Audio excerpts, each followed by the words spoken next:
بسم اللہ الرحمن الرحیم۔ السلام علیکم ناظرین، آپ دیکھ رہے ہیں prime time with T M. میں ہوں طارق محمود۔ پاکستان کا سب سے بڑا مسئلہ معاشی استحکام اور پاکستان کی معیشت کس دوراہے پر کھڑی ہے، یہ سوال ہیں ہم بار بار رکھتے ہیں اپنے معاشی ماہرین کے سامنے۔ صورتحال تبدیل ہوتی ہے، ابھی بھی بہت سارے ایسے معاملات ہیں جس میں ہم چاہتے ہیں کہ رہنمائی حاصل کریں اور اپنے ناظرین کو بتا سکیں کہ اس وقت پاکستان کی معاشی صورتحال کیا ہے، آنے والے دنوں کے اندر کیا چیزیں ایسی ہیں جو چیلنجنگ ہوں گی، کیا اچھی خبریں ہیں جو آ سکتی ہے، مہنگائی کی صورتحال، ساتھ ساتھ جو یہ سیاسی عدم استحکام ہے اس کے جو اثرات مرتب ہو رہے ہیں، تمام جو موضوعات ہیں اور جو گورنمنٹ کی اسٹریٹجیز ہیں کیا وہ درست سمت میں جا رہی ہیں، کیا چیز ہے جو ٹھیک ہونی چاہیے، کیا چیز ہے جو ٹھیک ہے، اس پہ بات کریں گے۔ میرے ساتھ آج موجود ہیں ممتاز ماہرین معیشت، میرے ساتھ جوائن کر رہے ہیں بورڈ آف انویسٹمنٹ کے سابق چیئرمین محترم جناب ہارون شریف صاحب، لاہور سے مجھے جوائن کر رہے ہیں پاکستان کے سابق وزیر خزانہ محترم جناب ڈاکٹر سلمان شاہ صاحب، ممتاز ماہر معیشت ڈاکٹر فاروق سلیم صاحب میرے ساتھ موجود ہیں، اور ایف بی آر کے سابق چیئرمین شبر زیدی صاحب بھی مجھے جوائن کر رہے ہیں۔ تمام مہمانوں کا بہت شکریہ۔ ڈاکٹر فاروق سلیم صاحب، اگر تھوڑی سی ہمیں گائیڈنس یہ دے دیں کہ اب جو آئی ایم ایف والی جو صورتحال ہے، پہلے ہم یہاں سے اگر شروع کریں کہ وہ کیا ہے، ہم کس دورائے پر کھڑے ہیں؟ وہ 24 اگست یا 25 اگست کو کہہ رہے ہیں کہ جی پھر کوئی میٹنگ ہوگی، سنا یہ تھا آج سے 3-4 مہینے جی بس ہمارے معاملات طے پا گئے، یہ ہو گیا وہ ہو گیا، ابھی تک پیسے نہیں آئے، لوگ کہتے ہیں وہ پیسے کب آئیں گے ہمارے پاس؟ جی طارق صاحب، میں سمجھتا ہوں کہ آئی ایم ایف کے حوالے سے ایک اچھی خبر ہے اور اس کے ساتھ ہی ایک جڑی ہوئی بری خبر بھی۔ ٹھیک، اچھی خبر یہ ہے کہ آئی ایم ایف نے ہمیں بتایا ہے کہ جتنی بھی شرائط آئی ایم ایف نے لگائی تھی وہ پاکستان نے پوری کر دی۔ جو آخری شرط تھی وہ پیٹرولیم لیوی کی جو ڈیزل کے اوپر لگنا تھا وہ بھی 31 جولائی کو شاید جو ہے وہ اضافی لگا دیا گیا تھا، وہ آخری شرط تھی۔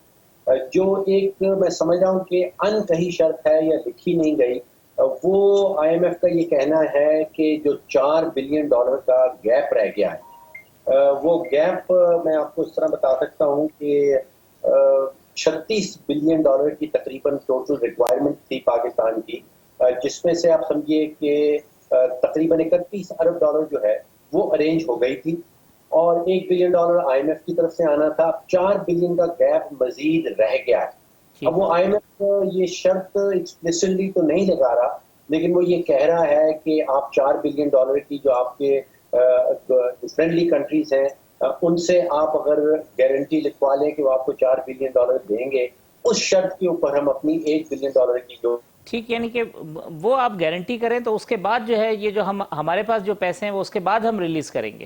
جی، وہ ان کی طرف سے کوئی سالڈ قسم کی ڈیٹ ابھی نہیں آ رہی ہے، کہاں یہ جا رہا ہے کہ اگست کے آخری ہفتے میں یہ کام ہوگا، لیکن اس سے پہلے جو ہے کہ $4 بلین والا جو گیپ والا ایشو ہے یہ پورا کرنا ہوگا۔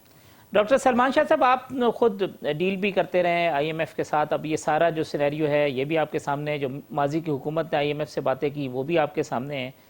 بہت زیادہ ٹائٹ نہیں رکھا آئی ایم ایف نے ہمیں، یعنی ماضی میں بھی ہمارے ایگریمنٹ ہوتے رہے، لیکن اس بات لگا ہے کہ بہت زیادہ ہم پر سختیاں تھیں اور ہم نے بھی مطلب آؤٹ آف وے جا کے ہمیں ماننی پڑی ہیں ان کی شرائط۔ تو ابھی بھی ایسا ہی ہوگا کہ جس گیپ کی بات ڈاکٹر صاحب کر رہے ہیں یہ پورا نہیں ہوا تو شاید چیزیں اور ڈیلے ہوں گی۔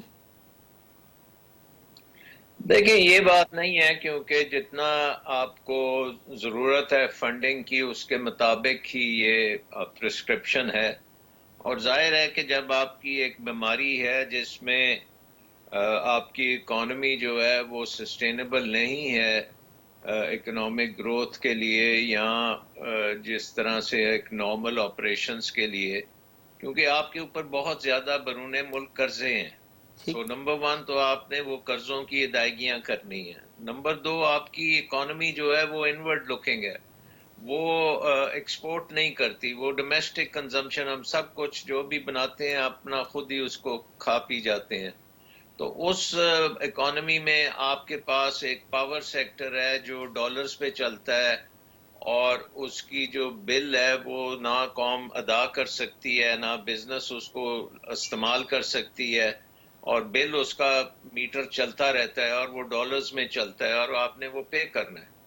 سو ان حالات میں آپ نے اب ریفارمز کرنی ہے، اپنی اکانومی کو آپ نے ایک تو آؤٹ ورڈ لوکنگ کرنا ہے، دوسرا آپ نے ایکسپورٹ اورینٹڈ کے ساتھ ساتھ انویسٹمنٹ کی طرف توجہ دینی ہے کہ آپ کو انویسٹمنٹ ہو، فورن انویسٹمنٹ پرٹیکولرلی. اس کے بعد آپ نے اپنی اکانومی میں بیوروکریٹک ریفارمز کرنی ہے کہ یہ جو جس چیز میں ہم پھنسے ہیں، غلط ڈیسیجنز ہم کرتے رہے ہیں، کرپشن ہم کرتے رہے ہیں، تو یہ ساری چیزوں کا اب آپ نے ایک قسم کی دوائی لینی ہے نا. تو آپ سمجھیں کہ آپ کو بڑی کڑوی دوائیاں دی جا رہی ہیں. آپ کا ہو سکتا تھا کہ آپ کو آپریشن کرنا پڑتا، لیکن آپ شاید دوائیوں سے بچ جائیں. سو وہ دوائیاں آپ لیں گے تو آپ بچیں گے. ٹھیک. تو اب آئی تھنک کہ سچویشن یہ ہے کہ آپ کا ایک اسٹاف لیول ایگریمنٹ بھی ہو گیا. آئی ایم ایف نے کہہ دیا کہ وہ موسٹلی ہم نے چیزیں جو کرنی تھی وہ اس اسٹیج تک کر دی ہیں، آگے چل کے اور بھی چیزیں ہوں گی جو ہم نے کرنی ہیں، اور ان کا بورڈ بیٹھے گا اور اس میں یہ آپ کو دے دیں گے $1 بلین. لیکن میری جو چیز یہ ہوگی کہ دنیا کو پتہ لگ جائے گا کہ آپ کا ڈاکٹر جو ہے وہ انچارج ہے، اور وہ جو دوائیاں دے رہا ہے وہ آپ لے رہے ہیں، اور اس کے مطابق پھر وہ ساری آپ کی فائنینسنگ کریں گے. تو آئی تھنک کہ اس وقت ہمارا جو مین جو مسئلہ ہے وہ انٹرنیشنلی ہمارا پولیٹیکل رسک بہت زیادہ ہوا ہے. ہمارے جو بانڈز وغیرہ ہیں ان میں ایک پولیٹیکل رسک آ گیا ہے. ایک رجیم چینج ہم نے کی، بڑے غلط ٹائم پہ کی، بہت مس مینج کیا. 4 مہینے آپ نے دیکھا کہ کسی کو پتہ ہی نہیں لگ رہا تھا کہ کیا ہو رہا ہے کیا نہیں ہو رہا. سو یہ ساری چیزیں دنیا کو پتہ لگ جاتی ہیں کہ یہ تو ہمیشہ ہیبچول اس قسم کے کام کرتے ہیں، ٹھیک. اور ان کو کوئی آئیڈیا ہی نہیں ہے اکنامک مینجمنٹ کا، اور جو انٹرنیشنل مارکیٹس کی ضروریات ہیں وہ ہم پوری نہیں کرتے. تو جب ہماری رجیم چینج ہوئی تو ان کو نظر آ گیا تھا کہ یہ تو اب ان کے بس کی بات نہیں ہے. ٹھیک. اب 4 مہینے کے بعد اگر آئی ایم ایف پروگرام آ جاتا ہے اور اس کے ساتھ ساتھ آپ نے یہ مشکل کام کر دیے ہیں، وہ اصل کام ہوتا ہے کہ جو آپ ایکشن لیتے ہیں وہ دنیا میں ایکسیپٹیبل ہے یا نہیں. صحیح. سو اب آپ نے جن کو آپ ابھی کہہ رہے ہیں کہ بہت مشکل ڈوزز تھیں وہ آپ نے پی ہیں، تو دنیا کو بھی پتا ہے کہ آپ نے وہ ڈوزز لی ہیں، اور اس کی وجہ سے ایک کانفیڈنس ڈیفینیٹلی بڑھے گا، اور آپ کا جو رسک پریمیم ہے وہ نیچے جائے گا. اس کے بعد اور بھی بہت زیادہ کام کرنے ہیں، بہت پولیٹیکلی اینڈ اکنامکلی. یہ تو شروعات ہے نا، یہ سٹارٹ ہے، یہ اینڈ نہیں ہے. ٹھیک بات ہے. ہارون شریف صاحب، جس ڈاکٹر کی دوا کا ذکر کر رہے ہیں سلمان شاہ صاحب، تو یہ تو مریض ایسا ہے جسے تواتر کے ساتھ دوائیں دے رہے ہیں، اور وہ دوا جو ہے وہ ایک وقت آتا ہے، اس کے بعد وہ اپنا اثر زائل کر دیتی ہے، اور پھر مریض کی حالت وہی ہو جاتی ہے. تو تھوڑے عرصے کے بعد پھر یہی صورتحال ہوگی ہمارے ساتھ. جی بہت شکریہ. اگر میں سمرائز کروں جو 2 کولیگز نے بھی بات کی ہے، اس میں یہ ہے کہ جو پاکستان ہے بہت سالوں سے ایک ایسا کلائنٹ رہا ہے کہ جب بہت برے حالات ہوتے تھے تو ہم اپنی جیو پولیٹیکل لیوریج استعمال کر کے کوئی نہ کوئی کنسیشن یا ویور لے لیا کرتے تھے. سو جو آپ کے پہلے سوال کا جواب یہ ہے کہ اس میں اتنی سخت شرائط کیوں ہیں اور ڈیلے کیوں ہوا ہے. ایک تو ہماری کیپیبلٹی نہیں تھی، دوسرا یہ تھا کہ اس دفعہ we are one of the many countries, کیونکہ آئی ایم ایف کے اوپر بہت پریشر ہے اس وقت. یہ خالی پاکستان نہیں ہے، گلوبل گروتھ شرنک کر رہی ہے، گلوبل انفلیشن اوپر جا رہی ہے. یو ایس میں، یو کے میں 9% انفلیشن چل رہی ہے، انٹرسٹ ریٹ اوپر جا رہے ہیں. تو سپلائی آف ڈالرز گلوبلی جو ہے اس وقت کم ہو رہی ہے، اور اس وجہ سے ڈالر بھی اسٹرینتھ گین کر رہا ہے. تو پاکستان کو اب یہ سمجھنا چاہیے کہ اب ہمیں اپنے سلوشن جو معاشی ہیں ان کو ریفارم کی صورتحال میں خود ایڈریس کرنا ہے، کوئی آ کے ہمیں بیل آؤٹ نہیں کرے گا. ایک تو یہ اہم نقطہ ہے جو میں رکھنا چاہ رہا ہوں بار بار. دوسری چیز یہ ہے کہ ہم ہمیشہ ریفارم کی بات کرتے ہیں اور سب کو پتہ بھی ہے کہ فالٹ لائنز کیا ہیں. میں یہ سوال ریز کرنا چاہتا ہوں اور اپنے آپ سے بھی پوچھتا ہوں کہ حافظ صاحب یہ ریفارم کون کرے گا؟ دیکھیں نا، یہ ابھی تک ہماری سیاسی حکومتوں میں تو کوئی نہیں کر پایا. جو میرا تجربہ ہے، ہماری بیوروکریسی جو ہے وہ بھی نہ تو ریفارم مائنڈڈ ہے، نہ ان میں کیپیبلٹی ہے. تو آئی تھنک ہمیں جو غور طلب بات یہ ہے کہ جو ترجیحی ریفارمز کرنی ہے اس کے لیے ایکسپرٹس کے لیے سپیس کیسے کریٹ کی جائے. مجھے حکومت کے اندر کوئی سٹرکچرل شفٹ کرنے کی صلاحیت یا ان کی کوئی ایسی نیت اگلے 1-1.5 سال میں نظر نہیں آ رہی. یہ جو آئی ایم ایف کی اصلاحات ہیں یہ موسٹلی ہماری بیلنس آف پیمنٹ کو ٹھیک رکھنے کی اصلاحات ہیں. جو ہمیں اکانومی کا ڈھانچہ بدلنا ہے ادھر تو مجھے کوئی ایسی میجر بات چیت ہوتی دکھائی نہیں دے رہی. شبر صاحب، اب یہ آپ کا، میں ایک دفعہ پروگرام میں تھے آپ ہمارے ساتھ، تو آپ نے کہا جی پیسے لیں گے، پیسے لینے کے بعد جو ہے نا وہ اس کو کھا جائیں گے، پھر تھوڑے عرصے کے بعد وہیں کھڑے ہوں گے. یہ اسٹرکچرل ریفارم جس کا ذکر ہارون صاحب بھی کر رہے ہیں، ڈاکٹر سلمان شاہ صاحب بھی کر رہے ہیں، یہ تو سسٹم کو سوٹ ہی نہیں کرتی ہیں، اور آپ یہ کہتے ہیں کہ یہ سسٹم میں بیٹھے ہوئے لوگ ہیں وہی اس کے سب سے بڑے مخالف ہیں، تو پھر تو یہ بات آگے بڑھے گی ہی نہیں. دیکھیں جو آپ بات کہہ رہے ہیں یہ ابھی کل پرسوں ثابت ہو گئی ہے. ہم نے ایک رجیم دیا ریٹیلرز کو جس میں ہم نے صرف یہ کہا کہ آپ 100 روپے روز دے دیں ٹیکس، 3000 روپے مہینہ دے دیں، صرف 100 روپے روز دے دیں. اور اس پہ آپ نے دیکھ لیا کہ ایک بہت بڑا ریزسٹنس آیا اور شاید گورنمنٹ نے کنسیڈ کر دیا.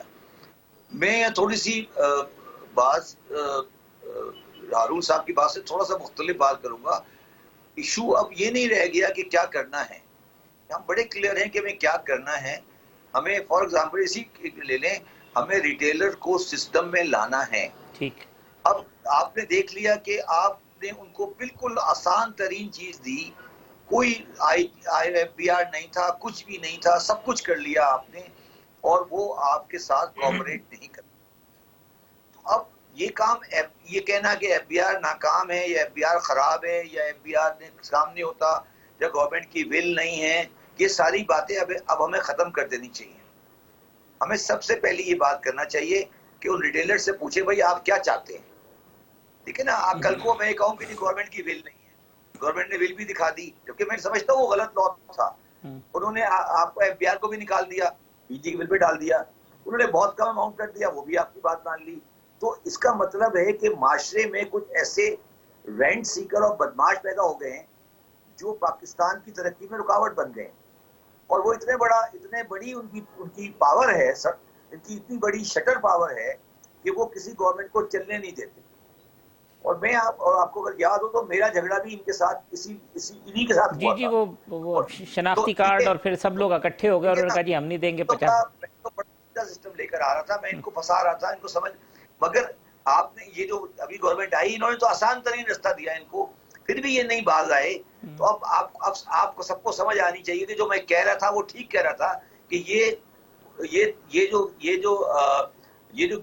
گھی ہے یہ سیدھی انگلیوں سے نہیں نکلے گا. اب آپ ریٹیلرز اور ان لوگوں کے ساتھ جو کہ رینٹ سیکر بن چکے ہیں، شرافت سے بات کرنے کا دن گزر گئے.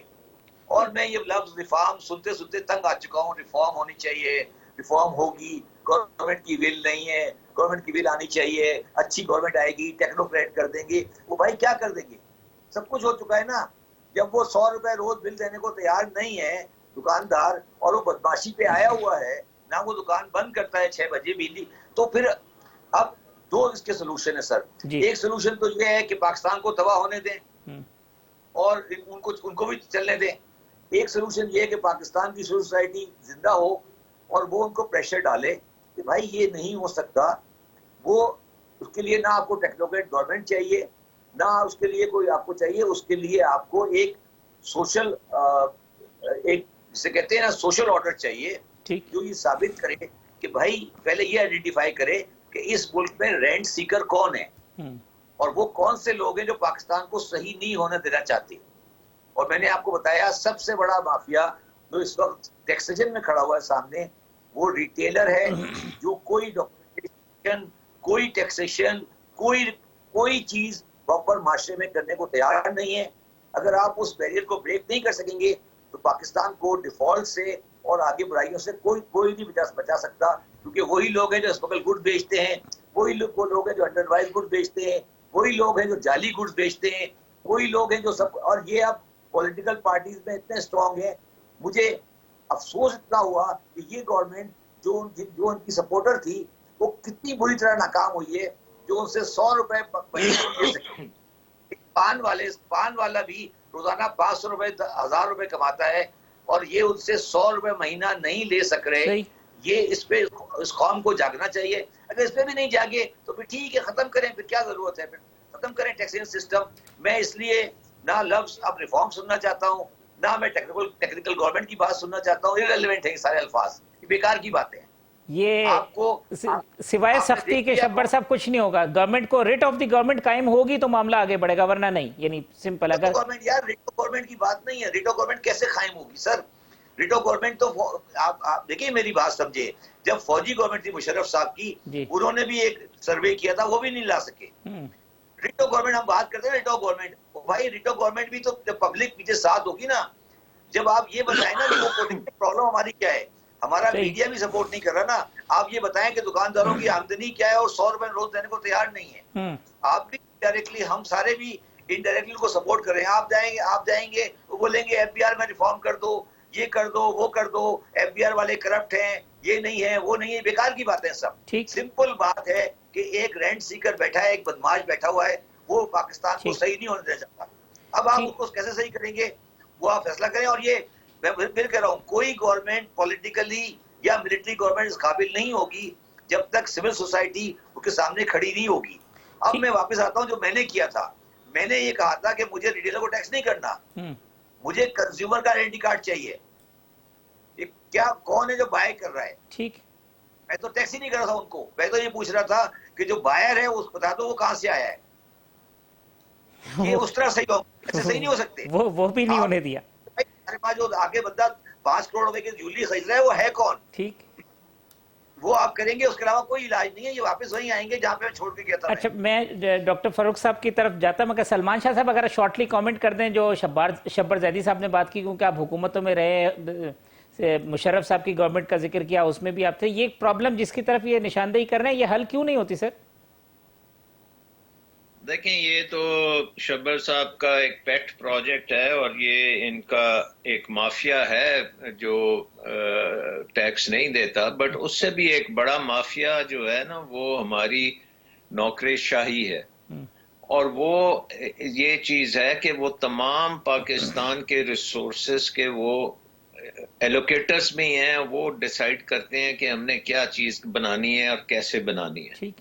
اب آپ یہ دیکھیں کہ 10,000 ارب کا آپ نے بجٹ بنا دیا فیڈرل گورنمنٹ کا، 8,000 ارب کا. اتنے زیادہ بجٹ آپ کیوں بنا رہے ہیں جب آپ کے پاس دھیلا نہیں ہے جیب میں، اور لوگوں کے اوپر آپ ٹیکسوں کا بھرمار کر رہے ہیں. بزنسز کو آپ نے ٹیکس میں ڈبو دیا ہے، کوئی بزنس چلنے کے قابل نہیں رہی. تو بیسک چیز یہ ہے کہ سب سے پہلے تو حکومت کا ڈھانچہ جو ہے اس کو ٹھیک کریں نا. آپ نے 18ویں ترمیم کے بعد فیڈرل گورنمنٹ بھی ایک بہت بڑی گورنمنٹ بنا دی، صوبوں میں بھی بہت بڑی گورنمنٹ بنا دی، اور سارا اخراجات جو ہیں حکومتی اخراجات وہ اتنے زیادہ بڑھ چکے ہیں کہ پاکستان کے عوام اس کو افورڈ نہیں کر سکتے. سو نمبر 1 تو یہ ہے کہ حکومت جو ہے اس کو آپ کو چھوٹا کرنا پڑے گا. اتنے زیادہ خرچے کرنے کی ضرورت نہیں ہے کہ آپ پھر پوری قوم کو ایک قسم کا ان کے پیچھے بھاگیں اور ٹیکسز کے چکر میں پڑیں. آپ کو اپنی اکانومی میں انویسٹمنٹ کی طرف جانا ہے. آپ نے انویسٹمنٹ کرانی ہے تاکہ امپلائمنٹ جنریشن ہو اور اس میں آپ گروتھ بھی کر سکیں. تو یہ ساری چیزیں جو ہیں یہ ریفارمز کے ایجنڈے میں ہیں. آپ نے پرائیویٹائزیشن کرنی ہے. اتنے بڑے بڑے سفید ہاتھی حکومت نے کھڑے کیے ہوئے ہیں جو اربوں روپے کھا جاتے ہیں، ہضم کر جاتے ہیں، وہ آپ نے ٹھیک کرنا ہے. پاور سیکٹر کی جو ہے سب سے پاکستان کا میرا خیال ہے کہ کیس سٹڈی ہوگا کہ دنیا کا سب سے خراب پاور سیکٹر جو ایک اکانومی کے لیے بالکل موضوع ہے ہی نہیں ہے، وہ ہم نے بنا دی ہے. اور ایسا بنایا ہے کہ اس میں وہ چلے یا نہ چلے ہمیں ڈالرز اس کے لیے دینے ہی دینے ہیں، اور انورڈ لکنگ اکانومی میں ڈالرز آپ کہاں سے لے کے آئیں گے؟ سو وہ ڈھانچے کو آپ نے چینج کرنا ہے. آپ نے بالکل ایک نئی اکانومی بنانی ہے، اس کے انسینٹیوز نے کرنے ہیں اور اس کو آپ نے سسٹینیبل کرنا ہے. انویسٹمنٹ، ایکسپورٹس گروتھ، ریمیٹنسز کی جو آتی ہیں ان کو صحیح کرنا ہے تاکہ یہاں پہ کوئی کاروبار کر سکے. یہ ملک ٹیکس پیئرز کا ہے، یہ ٹیکس کلیکٹرز کا نہیں ہے. سو آپ نے یہ ساری چیزیں ٹھیک کرنی ہے. اگر آپ ٹھیک کریں گے، دنیا کی 5ویں سب سے بڑی آپ کی پاپولیشن ہے، دنیا کا یوتھ بل جو ہے، آپ کے پاس بہترین لوکیشن ہے، آپ کے پاس زمین ہے، آپ کے پاس پانی ہے، ہر چیز تو آپ نے تباہ کر دی ہے. آپ ایک بیج، آپ نیا بیج نہیں لا سکتے، آپ نئی ٹیکنالوجی نہیں لا سکتے آپ. اور یہ سارا نظام جو ہے یہ ہم نے جو انگریزوں سے لیا تھا اس کی بھی ہم نے تباہی کر دی ہے. سلمان شاہ اس صاحب کو میں بھی ہم نے ایسا جگاڑ لگایا ہے کہ وہ بھی جو نظام ہے اس کا نہ ریسرچ ہوتی ہے، نہ یونیورسٹیز چلتی ہیں، نہ انفراسٹرکچر صحیح ہے، نہ مارکیٹنگ صحیح کرنے دیتے ہیں، نہ کسی کو انویسٹ کرنے دیتے ہیں.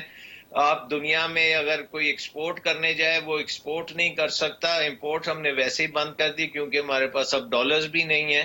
تو اکانومی کو تو ہم نے خود ہی اب کولیپس کر دیا ہے نا. سو ٹھیک ہے ڈاکٹر اس صاحب، میں کا نے ایک بریک نیا لے لوں، ڈھانچہ بریک کے بعد بننا آ کے بہت یہ جو ضروری ہے. اس کے مہنگائی والا بغیر معاملہ آپ ہے آگے چل ڈاکٹر فاروق سلیم صاحب کے سامنے رکھیں گے کہ یہ جو مہنگائی ہے آپ کہہ رہے ہیں کہ جی کہ عالمی سطح کے اوپر ہے ہو رہی ہے، اس کے اثرات، اور پھر جو گورنمنٹ کے جو اسٹریٹجی ہے اس میں کیا فیلئر ہے جس کی وجہ سے یہ مہنگائی کے جو اعداد و شمار ہیں وہ اتنے بلند ہیں. ایک وقفے کے بعد بات کرتے ہیں.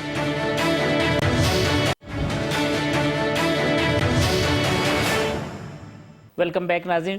ڈاکٹر فاروق سلیم صاحب، یہ مہنگائی والا معاملہ اب جو لاسٹ اعداد و شمار ہے بیورو آف اسٹیٹسٹک کے، وہ کوئی 24% سے اوپر ہے. پریکٹیکلی تو کہتے ہیں جی کہیں 30% سے بھی اوپر چلی گئی ہے. جو گورنمنٹ کے لوگوں سے بات کرتے ہیں وہ کہتے ہیں جی پوری دنیا میں مہنگائی ہو گئی ہے، اب اس کے اثرات ہمارے پاس آنے ہیں، آئل پرائسز ہیں اس کے اثرات آنے ہیں. تو کیا ایسی چیز ہے جو آگے آنے والے دنوں میں مہنگائی کم نہیں ہوگی، اور کیا چیز ایسی ہے کہ جی چلے ٹھیک ہے جو عالمی اثرات ہیں وہ تو ہیں، مگر ہم کیا اسٹیپ اٹھائیں کہ شاید کچھ ریلیف دے سکے لوگوں کو؟ جی طارق صاحب، حکومت والے جو بتاتے ہیں وہ بالکل غلط نہیں بتاتے ہیں. واقعی میں مہنگائی جو ہے امریکہ میں دیکھ لیں، برطانیہ میں دیکھ لیں، 40-45 سال کے جو ریکارڈ ہے وہ ٹوٹ گئے ہیں. ہمارے ہاں جو اضافی ایک عنصر ہے وہ روپے کی ویلیو گرنا ہے. پچھلے کوئی 100 دنوں میں آپ دیکھیے، میرا خیال ہے کوئی 28 سے 30% جو ہے وہ روپیہ گر گیا ہے. تقریباً 45 سے 50 روپے فی ڈالر کے حوالے سے پچھلے صرف 100 دنوں میں یہ ڈیویلیویشن ہوئی. تو ہم جتنی بھی چیزیں امپورٹ کرتے ہیں، چاہے وہ پیٹرول ہو، چاہے وہ ڈیزل ہو، چاہے وہ پام آئل ہو، چاہے وہ دالیں ہوں، چاہے وہ چائے ہو، یہ سب چیزیں امپورٹ ہو رہی ہیں. اور ان کی اگر قیمت عالمی منڈی میں نہیں بھی بڑھتی تو ہمارے ہاں تو بڑھ جاتی ہے کیونکہ ہمارا روپیہ جو ہے وہ گر گیا ہے. لیکن معاملات طارق صاحب اس سے کچھ زیادہ سیریس ہیں. دیکھیے روپیہ بڑی تیزی سے گر رہا ہے، پچھلے 1-2 دن میں تو کچھ بہتر ہوا ہے، لیکن 100 دنوں میں بہت بری طرح گرا ہے. ہم نے دیکھا کہ ہماری جو آئل کمپنیز ہیں وہ بینکوں کے اندر ڈالر ڈھونڈتی پھرتی ہیں. اگر ان کو ڈالر نہیں مل پائیں گے تو وہ تیل کیسے امپورٹ کریں گے. ہم نے سنا کہ ہماری جو کاریں بنانے والی پلانٹس ہیں وہ کہہ رہے ہیں کہ اپنے جو ہیں وہ بند کرتے چلے جا رہے ہیں. فارماسیوٹیکل انڈسٹری بتا رہی ہے کہ جو جان بچانے والی ادویات ہیں کم از کم 5 درجن ایسی ہیں جن کی قلت اب محسوس ہونا شروع ہو گئی ہے. اور اگر ان کو ڈالرز نہیں ملیں گے تو پھر وہ جو کہلاتا ہے ایکٹیو فارماسیوٹیکل انگریڈینٹ جو وہ امپورٹ کیا جاتا ہے وہ امپورٹ نہیں ہو پائے گا. ابھی 5-6 دن پہلے ہمیں پتہ چلا کہ سیمنٹ کی سیلز جو ہیں وہ 50% گر گئی ہیں. تو جو سمت ہے اس وقت معیشت کی، وہ تو لگتا ہے کہ معاشی خودکشی کی طرف چل رہی ہے. اور ابھی شاید ہارون شریف صاحب نے بھی یہ سوال اٹھایا تھا کہ جو سمت ہے معیشت کی وہ تو بہت ہی غلط ڈائریکشن میں ہے. اس سمت کو موڑے گا کون؟ اس سمت کو ٹرن اراؤنڈ کس نے کرنا ہے؟ کیا پارلیمنٹ کے پاس کیپیسٹی ہے؟ کیا پارلیمنٹ فوکس کر رہی ہے؟ کیا پارلیمنٹ اپنی ذمہ داری سمجھتی ہے کہ اس نے معیشت کی سمت کو بدلنا ہے؟ کیا کابینہ یہ کرے گی؟ کیا عدلیہ کی یہ ذمہ داری بنتی ہے؟ فوج کہتی ہے کہ وہ نیوٹرل ہے. تو میرے جو سب سے بڑا سوال سمت میں ہماری معیشت کب نکلی ہے، اس سمت کو کون بدلے گا؟ ہارون صاحب، یہ ڈائریکشن کی بات آپ بھی کر رہے ہیں، ڈاکٹر فاروق سلیم صاحب بھی کر رہے ہیں، یہ بہت الارمنگ چیز ہے. اگر ہم ڈائریکشن کا ہی تعین نہ ہو تو پھر تو ہمیں پتہ ہی نہیں کہ ہم کہاں جا رہے ہیں. باتیں ہم کرتے ہیں کہ یہ ہونا چاہیے، یہ ہونا چاہیے، مگر کرے گا کون؟ اب تو ٹرسٹ ہی نہیں ہے. پھر پولیٹیکل انسرٹینٹی اتنی ہے کہ اس کی وجہ سے اور چیزیں جو ہیں وہ کمپلیکیٹڈ ہو گئی. ڈالر بڑھتا ہے تو کہتے ہیں جی یہ کوئی اس کے معاشی اثرات نہیں ہیں، یہ سیاسی اثرات ہیں جس کی وجہ سے یہ سب کچھ ہو رہا ہے. اس کی وجہ سے تو پھر جو فورن انویسٹر ہے وہ بھی نہیں آئے گا، وہاں پہ بھی معاملات خراب ہوں گے. تو یہ تو پھر اوور آل ڈیزاسٹر ہے پھر.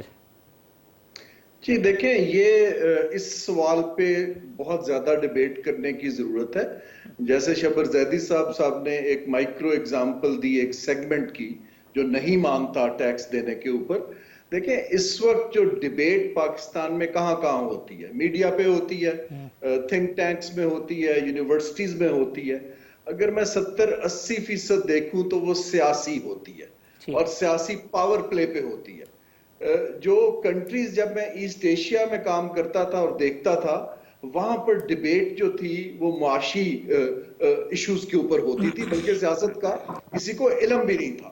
اگر آپ سڑک پہ کسی سے پوچھیں کہ بھئی آپ کے 5 وزیر کون ہیں، کوئی جانتا بھی نہیں تھا. ایک تو ہم نے کلچر بنا دیا ہے جو کہ بہت زیادہ ہیویلی ٹلٹڈ ہے ٹورڈز پولیٹیکل بھی اور پاپولسٹ پالیٹکس کو ہم بات کرتے ہیں. جہاں تک یہ ہماری سٹرکچر کی تبدیلیاں ہیں، اصل میں سٹرگل یہ کر رہے ہیں کہ ہم نے یہ کام جو تھا اس کو آؤٹ سورس کیا ہوا تھا بہت سالوں سے، کہ یا تو کوئی ڈونر یا کوئی ورلڈ بینک یا آئی ایم ایف آگے کر دے. پھر ہم نے کہا چلے سی پیک کے تحت چین آگے کر دے گا ہمارے سارے مسائل حل. پھر ہم جو تھے جو پیچھے سے ہم بیک ڈور نیگوسیشن کرتے تھے افغانستان کی وجہ سے کہ بھئی اب ہمارے حالات خراب ہو رہے ہیں، ہمیں اتنے ڈالر چاہیے، یا ایڈ آ جاتی تھی یا ہمیں ملٹی لیٹرل سے کوئی سافٹ لون مل جاتا تھا.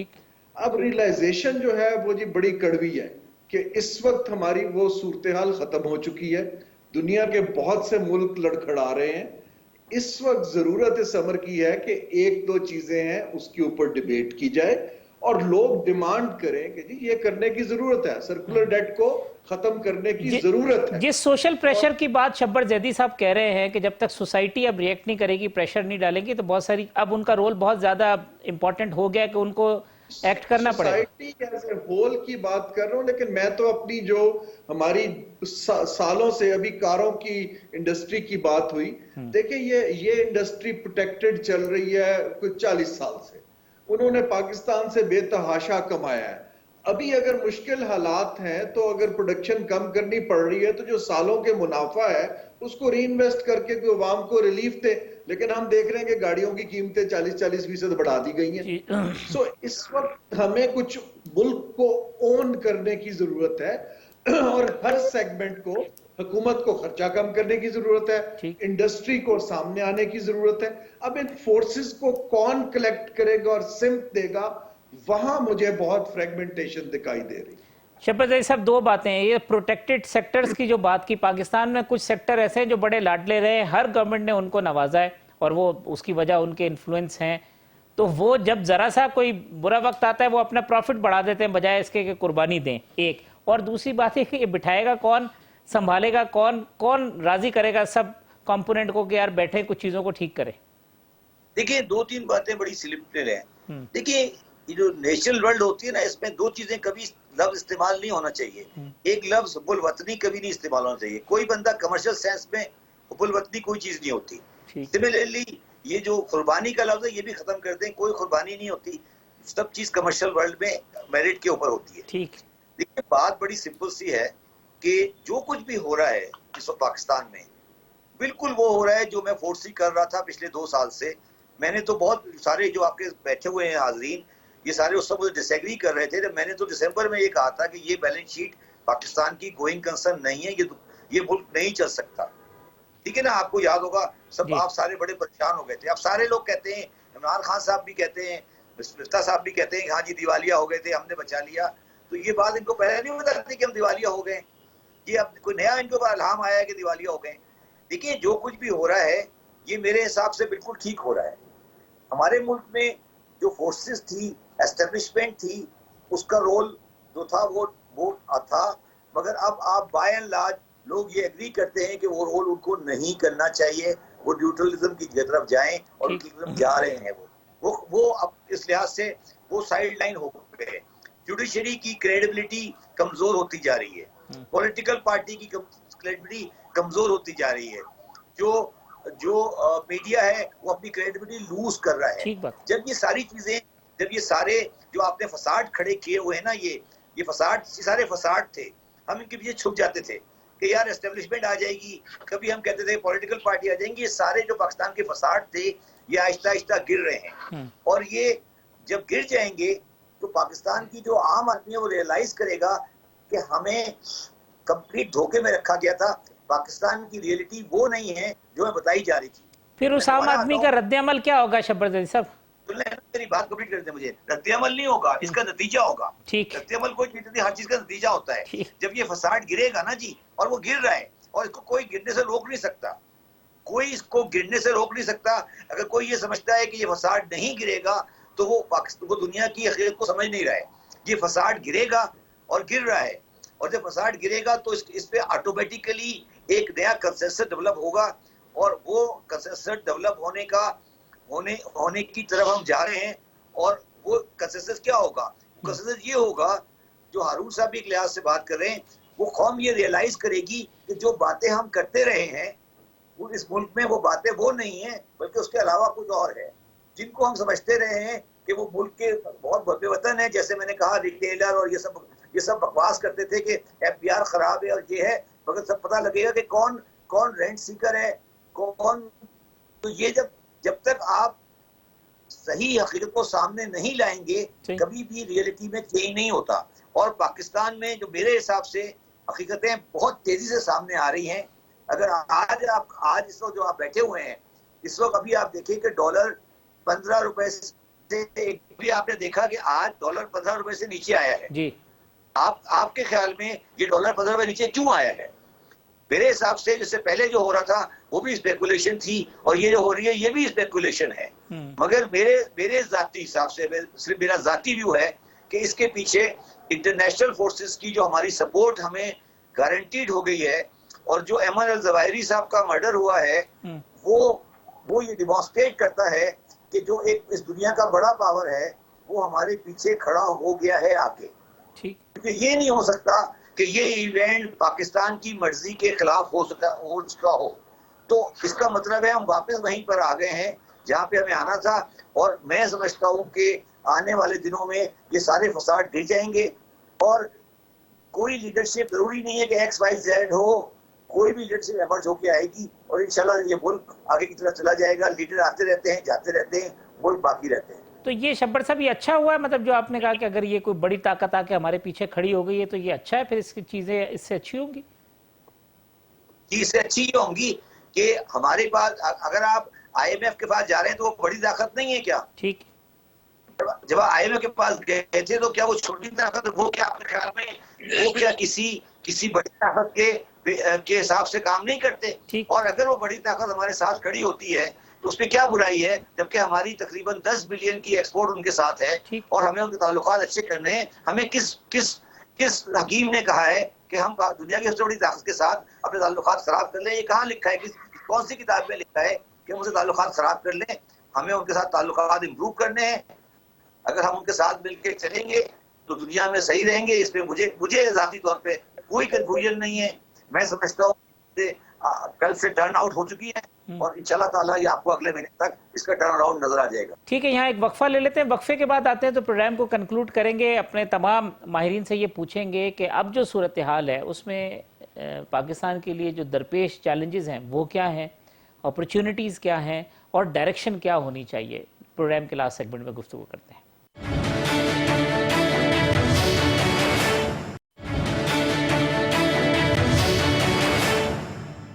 ویلکم بیک ناظرین. شبر زیدی صاحب، ڈاکٹر سلمان شاہ صاحب، ہارون شریف صاحب اور ڈاکٹر فاروق سلیم صاحب میرے مہمان ہیں.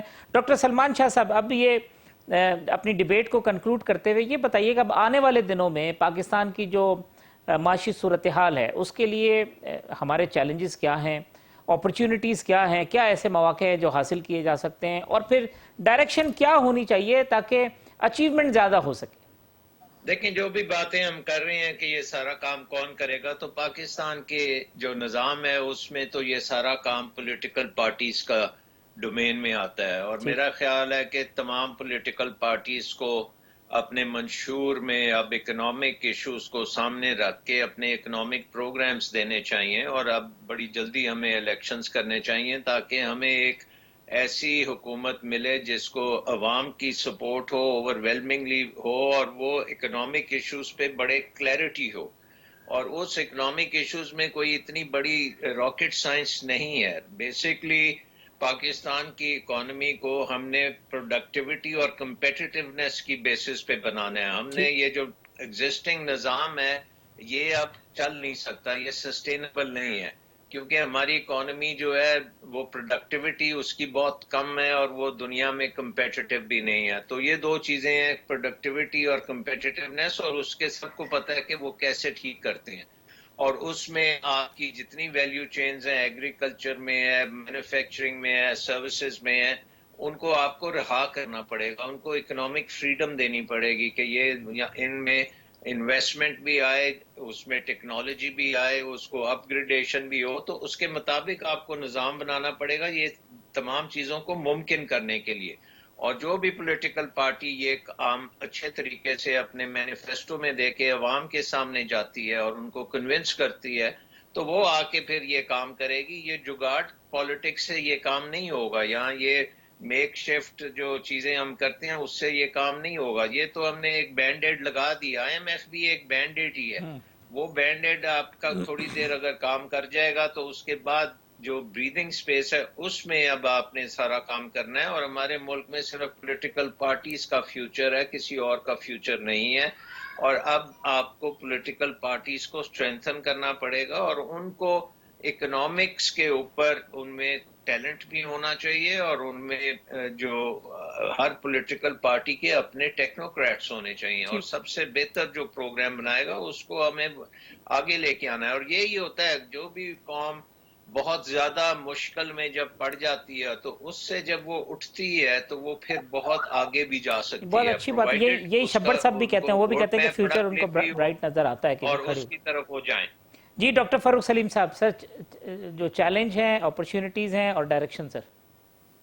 جی طارق صاحب, اس ملک کے پاس دو چیزیں موجود ہیں, ایک تو ٹیلنٹ اور دوسرا وسائل. ٹھیک سر. جو غلطی ہوئی ہے پچھلے کئی سالوں میں, ملک کے وسائل کو سیاسی بنیادوں کے اوپر اس کو مس ایلوکیٹ کیا گیا ہے, غلط جگہ پہ خرچا گیا ہے. تو ایک تو میں یہ سمجھتا ہوں کہ سیاست اور معیشت کو ہمیں الگ کرنا ہوگا. تو یہ ایک پرماننٹ سی باڈی بنانی ہوگی, جو وزیر اعظم شہباز شریف صاحب کہتے ہیں چارٹر آف اکانومی. اب سیاستدان اور سیاسی پارٹیاں تو مجھے لگ رہا ہے اکٹھے بیٹھنے کو تیار نہیں ہے. تو کسی طرح سیاست کو اور معیشت کو الگ الگ کرنا ہوگا.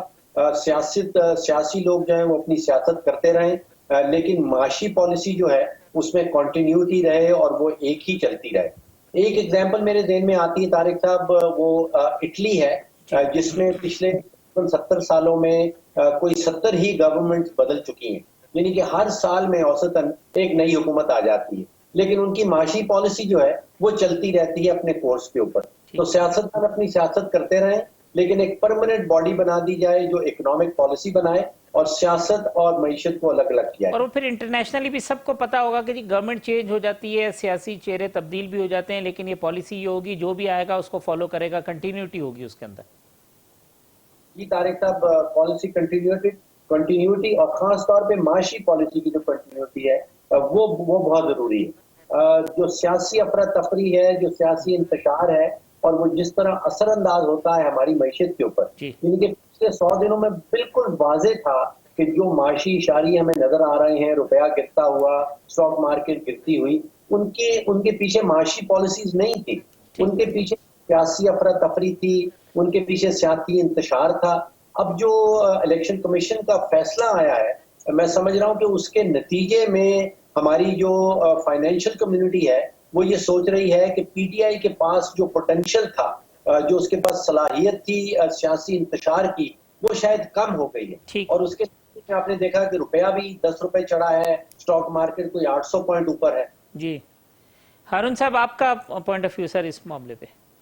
جی میں تو بڑا مختصراً بات کروں گا کہ ہماری جو سیاسی پارٹیاں ہیں ان کو اصلاحات کرنے میں بہت وقت لگے گا, لیکن اس کی طرف ان کو توجہ دینی چاہیے. ان کے اپنے اکنامک تھنک ٹینکس ہونے چاہیے. ابھی تک تو ہر چیز کے اندر ہمیں اپنا بندہ لگانا ہوتا ہے, تو میرٹ بیس جب تک ہم نہیں کریں گے تب تک مارکیٹ کو کانفیڈنس نہیں آتا ہے. 3 ترجیحات ہیں جو بھی ہم اپنا ریفارم پروگرام بنائیں. ایک تو ہم نے جو 20 لاکھ بندہ ینگ ہمارا جاب مارکیٹ میں آتا ہے اس کو ایک ڈیسنٹ امپلائمنٹ دینی ہے. دوسرا ہمیں اپنے یہ فسکل ڈیفیسٹس اور کرنٹ اکاؤنٹ ڈیفیسٹس کو ڈیل کرنا ہے. تیسرا یہ ہے کہ جو ہمارا یہ سفید ہاتھی حکومت کے بیٹھے ہوئے ہیں اور جو بجلی کی کاسٹ اوپر ہے اور اسٹیٹ اونڈ انٹرپرائزز ہیں, یہ 3 ترجیحات کے اوپر جو بندہ اچھا پروگرام دے, میرا تو حساب یہ ہے کہ جو اگر کوئی ٹیکنوکریٹس بھی آ کے اس کو لے کے جاتے ہیں, سب پارٹیوں کو ان کی اونرشپ لینی پڑے گی. ادروائز جو تبدیل ہوگا وہ پھر سے اپنا بندہ بیچ میں لگانے پہ آ جائے گا.